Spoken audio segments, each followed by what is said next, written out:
Hello, Yvonne Clark. I am responding to your discussion on technology and communication, week 3, discussion 1. One of the things I really agree with you on when you said, unfortunately, some of the negative aspects of technology is really the loss of human interaction and the loss of the ability to read and communicate important nonverbal communicative interactions. That is true.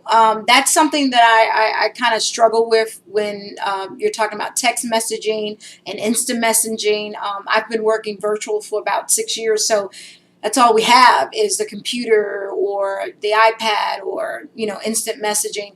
And the problem is it really is a disconnect sometimes because it's almost like they're not human on the other side. You're just kind of it kind of desensitizes the whole human touch interaction for sure. I think it is the wave of the future, so we do have to embrace it. But I think technology is here to stay.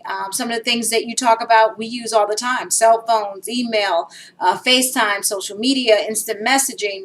We use and that enables us to communicate on a regular basis with people that work in other states and other countries than we do. So I think I think it's important. When you say the loss of face-to-face interactions and the ability to see and notice nonverbal cues, such as eye movement, mouth, hands, head, arms, and body positioning, can lead to clear misunderstandings, I agree.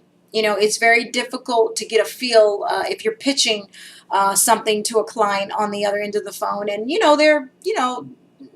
are verbalizing some things, but you don't see their body language. You don't know if they're sitting there speaking very, hey, yeah, but in their office they're like, oh my God, what is this person talking about, kind of thing. So those things we just don't have the advantage of when you're talking about nonverbal cues and being able to do teleconferencing and video conferencing. Now, video conferencing is not bad. That's a good option when you're talking about pitching or doing proposals, because you can literally see that person on the screen and kind of get a feel for what their body language is saying. So, but I think I think you're right on target. Thank you so much for sharing.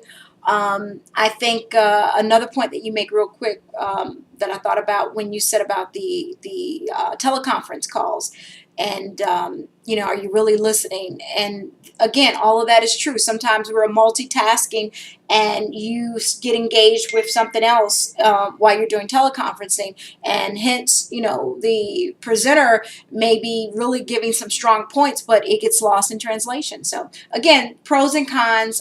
Thank you for sharing, Yvonne. I think you made some great and valid points. Look forward to reading more of your posts. Bye-bye.